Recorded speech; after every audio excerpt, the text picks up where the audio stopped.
10 5 8 4 6 6। देखिए क्या है आपका जो है यहां पर जो दिया हुआ है, अच्छा ये भी मध्य बिंदु वाला है क्या? 10 5 6 4 त्रिभुज के मध्य बिंदु है, त्रिभुज का शीर्षक ज्ञात करें। सेम क्वेश्चन है, प्रश्न सेम है और कसम से मैं बताऊंगा सेम तरीका से, चेंज नहीं करूंगा।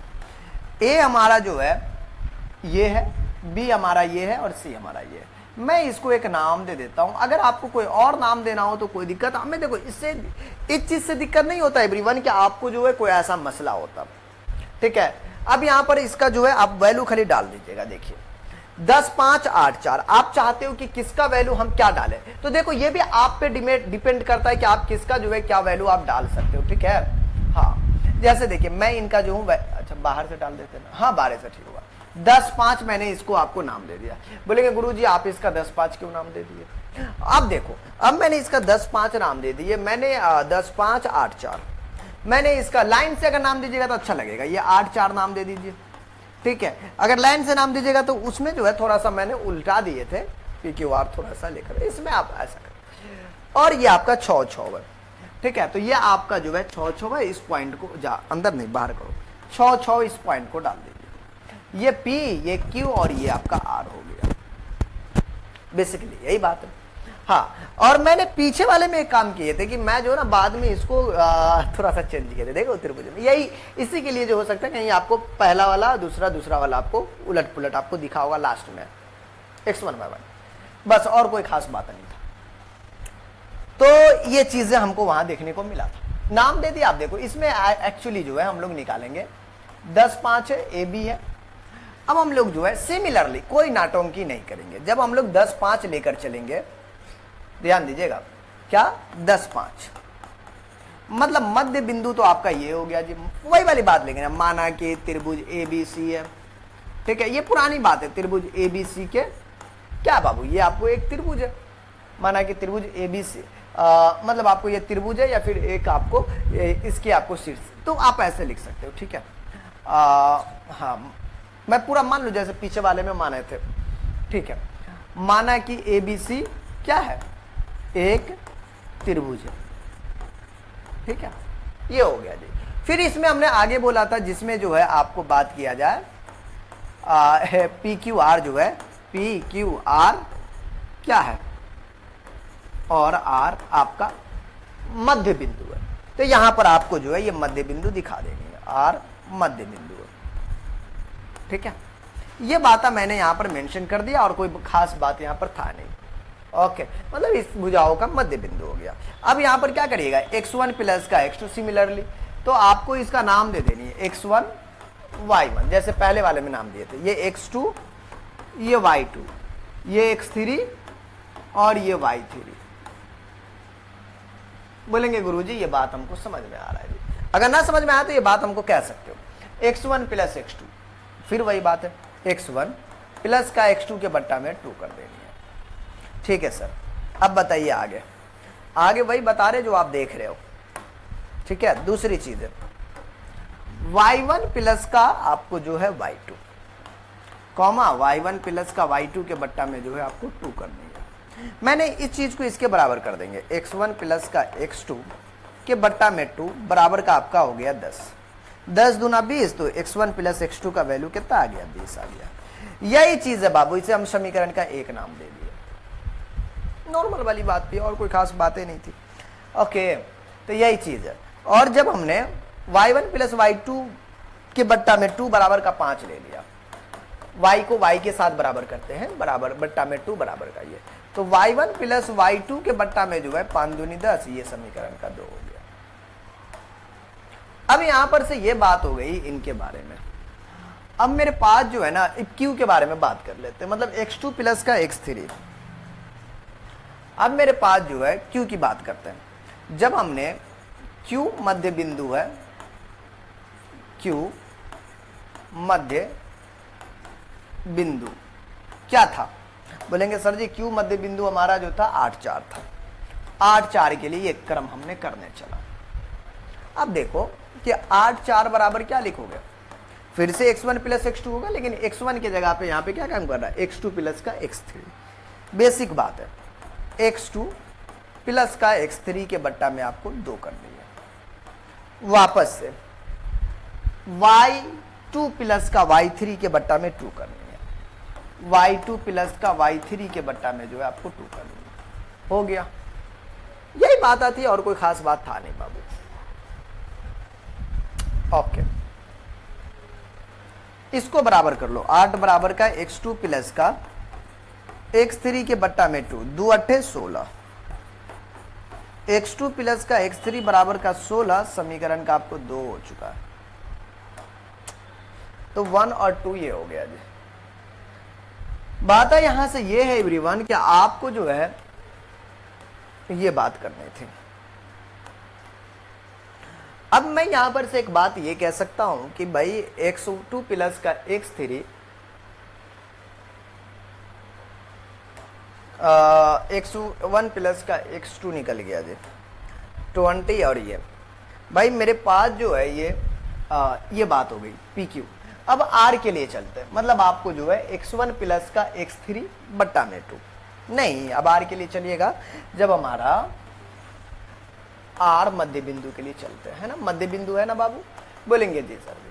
R की अगर बात कीजिएगा बउआ हमारा सोना, बउआ हमारा जिगर का टुकड़ा, 6 और 6 क्या है बाबू, ये 6 और 6 है। इनके लिए चलेंगे तब हम जो है यहां पर लिखेंगे x1 प्लस का x2। यकीन जानो बहुत प्यारा से कॉन्सेप्ट है ये, मतलब आपको x1 प्लस का x3, x1 प्लस का x3 बट्टा में 2, और आ जा भाई तू थोड़ा इधर आ जा, y1 प्लस का y3 के बट्टा में आपको 3 कर देंगे, मतलब 6 बराबर का x1 प्लस का y3 के बट्टा में 2, x1 प्लस का y3 के बट्टा में जो है 2 छक्की 12, 2 के बाद जो है इसे हम जो है समीकरण का आपको 3 नाम देंगे, ठीक है। हाँ यही बात है जी, और कोई बात नहीं है, ठीक है। तो ये आपको 6 दूना, एक तो ये भी है ना जी, हाँ ओके। अच्छा मैं कुछ गलतियां कर रहा हूं, मैं एक बार देख ले, x1 प्लस का x3 था, y1 प्लस का y3 था, मैं ये गलती कर दिया हूं। x1 प्लस का x3 था, पता नहीं मैं कहाँ खोया रहता हूं, खोए खोए से रहते हो, जागे जागे से रहते हो। पुनः हम लोग जो है यहां पर आपको काम किए 6 बराबर का y1 प्लस का y3 के बट्टा में 2, y1 प्लस का y3 और ये 6 दूना 12, इसे समीकरण का 4 नाम दे दिया। बोलेंगे गुरुजी आपने तो बड़ा प्यारा प्यारा नाम दे दिया, और प्यारा प्यारा जो है आप लोगों ने कॉन्सेप्ट को खेल रहे हो। अब यहां पर से ये बात हो गया कि मैंने 3 4 भी निकल गया, ओके। और भी कोई है क्या? बिलीव तो गुरुजी करते नहीं है, लेकिन आपने कुछ गड़बड़ तो नहीं किया है।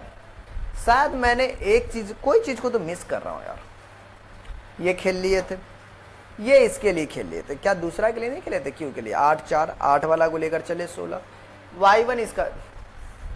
यार मैं कितना बड़ा समझदार हूं, या फिर मैं बहुत जरा आपको बड़ा काबिल हूं यार। मैं इसको क्यों छोड़ दिया जी? इसका 4 लेकर चलवे नहीं किए थे यार।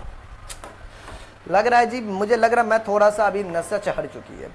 y2 प्लस का y3 के बट्टा में आप 2 करिएगा तो y2 प्लस का y3 ये 4 दूनी का 8 हो जाएगा, मतलब ये आपका समीकरण का 3 हो चुका है, बन गया ये चीजों को मैंने छोड़ दिया था। इसे समीकरण का आपको 4 नाम देनी है, ओके। और ये समीकरण का आपको 5 हो जाएगा, ठीक है। हाँ मुझे अभी भी लग रहा है, देखो समीकरण में हाँ 2, अच्छा जी नामकरण गलती किए हुए थे, ये 2 था तो ये 3 होगा, ये आपका 4 होगा, ये आपका 5 होगा, पता नहीं क्या हो गया जी, ये आपका 6 होगा, ये आपका समीकरण होगा।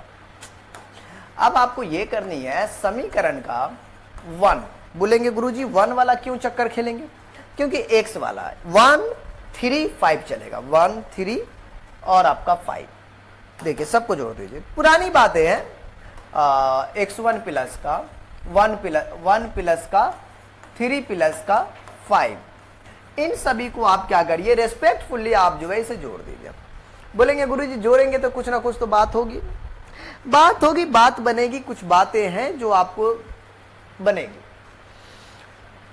करने पर। देखिए, तो 1 की अगर मैं बात कर लूं तो 1 हमारा जो है क्या है भाई, x1 प्लस x2, भाई 20 दिया हुआ है, x1 प्लस का x2, ओके। और अगर समीकरण 3 देखिएगा, x3 प्लस का x2 बराबर का 16, x3 प्लस का x2 प्लस का x3 है, x2 प्लस का x3 है, ओके। तो पहला वाला कितना था भाई, 20 था, दूसरा वाला आपको 16 था, ये भी लिख देते, 20 और 16 भर्ती हो रहा है यहाँ पे। एक और होगा जो समीकरण 5 वाला आपको लिखना पड़ेगा। 5 की मैंने बात, 15 नहीं मेरे दोस्त, ये 5 है। तो 5 वाला बात करिएगा, x1 प्लस का x3 बराबर का 12 है, x1 प्लस का x3 प्लस का आपको 12 है। यकीन जानो एवरीवन, यहां से कुछ ना कुछ आपको तो निकल ही जाएगा। x1 और x1 को आप जोड़ दीजिएगा तो 2x1, और x2 और x2 को जोड़िएगा तो 2x2, x3 को जोड़िएगा तो 2x3 बराबर का 20, 10, 30 जोड़ दो ना जी, 2 6 2 8, 2 1 1 2 2 2 4 48, मतलब x1 प्लस का x2 प्लस का x3 बराबर का 48 के बट्टा में 2 कर देने हैं। रीजन क्या होगा कि आपने 2 कॉमन लिया, एक बार दिखा दिया मैंने, 2 कॉमन लिया। 24 दूना 48 दुनिया वाला कहता, मैंने भी वही कहा। x2 प्लस का x3 बराबर का आपको 24 है। इसे समीकरण का जो नाम दिए, कितना दे दीजिए, 6 7 नाम दे दो, तो ये हमारे पास आया। मैंने यहां पर से ये देखा कि ये समीकरण का 7 निकला है। अब मुझे एक काम कर दें कि यहां पर से x1 x2 और x3 की अगर बात किया जाए, इन सब का वैल्यू चाहिए। बोलेंगे गुरुजी ये कैसे निकलेगा? निकलेगा यार, सबका निकलेगा, चिंता ना करो। x1 और x2 का वैल्यू कितना है? मैंने देखा x1 और x2 का वैल्यू 20 है। कितना देखा? 20। मैंने यहां पर 20 डाल दिया, प्लस का x3 लिख दिया, बराबर का 24 किया। मैंने बगल में लिखा कि समीकरण 1 से मैंने ये वैल्यू लिखा है, ताकि जो चेक करने वाले शिक्षक होंगे उसे किसी भी प्रकार का पेटवा में दर्द ना होगा। अब मैंने x3 को अकेला किया तो 24 माइनस का 20 हुआ, मतलब आपको ये भी 4 निकल गया। ये 4 एक बात बता रहा है प्रभु। बोलेंगे सर कौन सा बात बता रहा है? 4 ये बता रहा है कि इनका ये आपको सोल्यूशन है। मतलब ये हुआ कि भाई 4 आपको सोल्यूशन नहीं बताएगा इसका, ठीक है? तो ये बात आपको यहां से निकल गया। मुझे इतना समझ में आ गया कि अब हमको जो है ज्यादा दिक्कत होगा नहीं। एक हमने निकाल दिया। सर अब क्या कीजिएगा? एक और ऑप्शन है, ये तो आपका यहां तक निकल चुका। मैं x3 का मान जो है, x3 का मान समीकरण देख लेते, 3 में रखना पड़ेगा कि 5 में। x3 का मान जो हम लोग समीकरण 3 में डालते, जिससे कि x2 का मान निकल जाएगा। समीकरण 3 में रखने पर, समीकरण 3 में हमने जब रख दिया, समीकरण 3 ये है x3, तो x3 की जगह पे 4 है, x3 की जगह पे 4 है, बराबर का आपको 16 है। तो x2 का जो वैल्यू है आप बोलोगे 16 माइनस का 4, 16 में से 4 गया तो 12। ये हमारे पास 12 आपको आ चुका है ना, और कोई प्रॉब्लम की बात नहीं है बाबू, ठीक है? 12 हमारा यहां से आ चुका है। अब बोलेंगे सर क्या बात करिएगा आप, यहां से आप इसको कैसे निकालिएगा? कोई बड़ा सा मसला है या फिर कोई आसानी से कोई तरीका? यार इतना तक तो निकल गया, बात तो हो गई x3 का, x2 का। अच्छा नहीं, इसको भी जो है ना थोड़ा सा मैं ब्रैकेट में घेर देता हूं। रीजन ये कि फिर मेरे नजर से ओझल ना हो जाइए। x2 का वैल्यू मैंने निकाल दिया। मैं एक काम करता हूं, लिख देता हूं समीकरण, एक समीकरण 2 में, समीकरण 6 में कि 5 में, देखते हैं, देखना तो पड़ेगा। समीकरण 5 में, समीकरण 5 में या फिर आपको एक में, समीकरण 1 में x2 का मान रखने पर समीकरण 1 था x1 प्लस का x2। आप देखिए x1 प्लस x2 बराबर 20 है। तो x1 की जगह पे जो मैंने निकाला x1 का वैल्यू जो निकाले हैं, x2 का वैल्यू 12, मैंने x1 प्लस का 12 कर दिया, बराबर का 20 डाल दिया। मुझे यहां से ये दिख रहा है कि x1 का वैल्यू 20 माइनस का 12 मतलब हमको 8 दिख रहा है। कुल मिला के x1 का वैल्यू 8 आ गया। ये 8 हमें क्या बताया, इनका एक्चुअली सॉल्यूशन बताया x1 का। ठीक, ये हमारा x1 x2 x3 निकल गया। अब y1 y2 y3 चाहिए, 3 गो और। क्या करेंगे गुरुजी? कुछ नहीं, एक उंगली ऊपर एक उंगली नीचे, ढिंकच का करेंगे। मैं करने वाला हूं समीकरण, तू क्यों बीच में डिस्टर्ब कर रहा भाई? समीकरण अब 2 को पकड़ेंगे, 4 को पकड़ेंगे, 6 को पकड़ेंगे। इन सभी को जोड़ने पर आप कर दीजिए। देखिए समीकरण देखिए 2, y1 प्लस y2 बराबर का 10 है। y1 प्लस का y2 बराबर का कितना? आपको 10 है। मैं ये साइड लिखता हूं 10। ओके, चलिए ये बातें हमको समझ में आ गया जी। समीकरण क्या में समझ में आया? 1 समझ में आया। ये 2 की बात हुआ था ना। हाँ, अब 4 की बात करते हैं। समीकरण 4 कैसा दिख रहा है जी? बोलेंगे सर 4 y2 प्लस का y3 बराबर का 8 है। y2 प्लस का y3 बराबर का आपको 8 है, तो 8 इधर जोड़ेंगे बराबर के इस पट्टी वाले को। ठीक है सर, y2 प्लस का y3 बराबर 8 है। y1 प्लस का y3 बराबर का आपको कितना है? 6। अच्छा, हमें जो है आपको जोड़नी है x1 प्लस का x3 बराबर का 12। 5 को लेना था ना, 6 y1 प्लस का y3 बराबर का 12, y1 प्लस का y3 बराबर का आपको 12। कहते हैं इस y1 को y1 के साथ एडिशन कर लेंगे तो आपको 2y1, और इस y2 को y2 के साथ एडिशन करेंगे तो 2y2,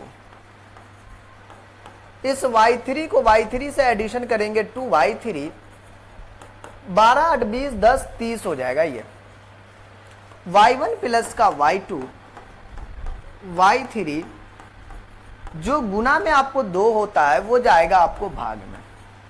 तो y1 प्लस का y2 प्लस का y3 गुना वाया भाग में, मतलब 30 के बट्टा में 2, मतलब हो गया जी 15। इसे समीकरण का जो आपको नाम दिया गया है 7 और 3 4 नाम दिया गया, 5 नाम दिया, 6 7 8 नाम दे देते इसका। नहीं हो देंगे तो चलेगा, यहां पर कोई बड़ा सा मसला नहीं खड़ा है। मैं एक काम कर सकता हूं, समीकरण मतलब आपको y1 प्लस का y2 का मान कितना है जी? समीकरण 2 से आइए था भाई। समीकरण 2 क्या है? समीकरण 2 आपका इधर ही होगा। समीकरण 2 ये रहा, ये है समीकरण 2। y1 प्लस y2 का वैल्यू आपको 10 दिया हुआ, मैं यहां पर पुट कर दिया y1 प्लस y2 की जगह पे 10 प्लस का y3 बराबर का 15। ये कहां से आया? समीकरण 2 से। ठीक है, मतलब समीकरण 2 का वैल्यू मैंने यहां पर डाला। आपके शिक्षक जो है चेक करने वाले वो देखेंगे, अच्छा ये बचवा समीकरण 2 से वैल्यू डाला हो, ये बात है। चलिए अब यहां से मैं एक बात कहता हूं, ओ मैं निकला गड्डी लेके ओ रास्ते पे, एक मोर आया मैं उठे दिल छोड़ाया। आजा भाई, दिल तो छोड़ेंगे ही। कुल मिला के y3 का जो मान निकल कर आ गया जी, आपको उधर भी लिख सकते, कोई दिक्कत नहीं है, इतना गुप्त इलाका अपने पास नहीं है। y3 का वैल्यू जो है आराम से इस 15 माइनस का आप 10 कर दोगे, मतलब आपका 5 हो गया। कुल मिला के y3 का वैल्यू तो निकल चुका है। अब मैं इसको क्या करता हूं, समीकरण किस में, 2 में कि 5 में, किस में रखना पड़ेगा? y3 का मान 4 में डाल दो जी, 4 में डाल दो, आपका काम हो जाएगा जी। 4 में डाल दीजिए। समीकरण 4 में y3 का मान रखने पर मान को रख देते। एक बात तो यहां से तय है गुरुदेव, कि आपको y2 प्लस का y3 था 5, एक बार मुझे 4 और देखना पड़ेगा। y2 प्लस का y3 बराबर का आपको 8 था, तो y2 का जो वैल्यू निकल कर आ गया 8 माइनस का 5 मतलब आपको हो गया जी 3।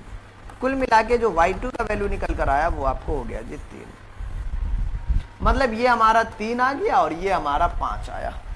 एक और है, मतलब 6 से चलना पड़ेगा हमको लग रहा है। y1 प्लस का y3 बराबर का 12 है। y1 प्लस का y3 बराबर का 12 है। समीकरण 6 में y3 का वैल्यू रखने पर, y3 का मान रखने पर कुछ गड़बड़ तो नहीं है ना जी? हाँ देख लीजिए वरना मसला ना हो। समीकरण 6, समीकरण 6 क्या है? 5 था, x1 प्लस का x3, y1 प्लस का y3, ठीक है। तो बराबर का 12 है। y1 प्लस का y3 बराबर का कितना है? 12 है, ठीक है। बोलेंगे ठीक है सर। मैं यहां से एक बात ये कह सकता हूं, मान रखेंगे तो y1 प्लस का y3 5 निकाला बराबर का 12 है।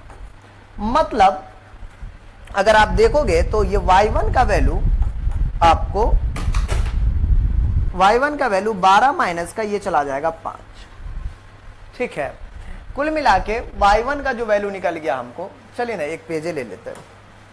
y1 का जो वैल्यू निकला है 12 में से 5 गया तो 7 हो गया। कुल मिला के मैटर ये निकला एवरीवन कि आपको जो है त्रिभुज के 3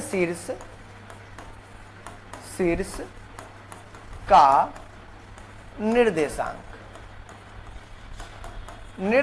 जो है, पहला x1 y1 है, x2 y2 है एंड x3 y3 है। मैं यहां पर वैल्यू डाल दूंगा जी। x1 का वैल्यू अगर आप डालोगे, ठीक है, उसके बराबर ये था। x1 का वैल्यू कितना है? बड़ी मेहनत के साथ निकाला हूं तो मैं छोड़ नहीं सकता। x1 8 है और y1 कितना है? y1 हमारा 7 है, तो मतलब 8 और 7 हमारा पहला हो गया, 8 और 7। फिर x2 और y2 कितना है? x2 12 है, y2 कितना है? y2 हमारा जो है 3 है, मतलब 12 3 आ गया। अब बात करेंगे x3 कितना है जी? x3 कितना है? x3 हमारा 4 है और x3 हमारा 4 है, y3 5 है, मतलब 4 5 ये आ गया एंड आपका 4 5। ये हमारा जो है फाइनली बाबू आपको सॉल्यूशन हुआ है, आपको दूसरा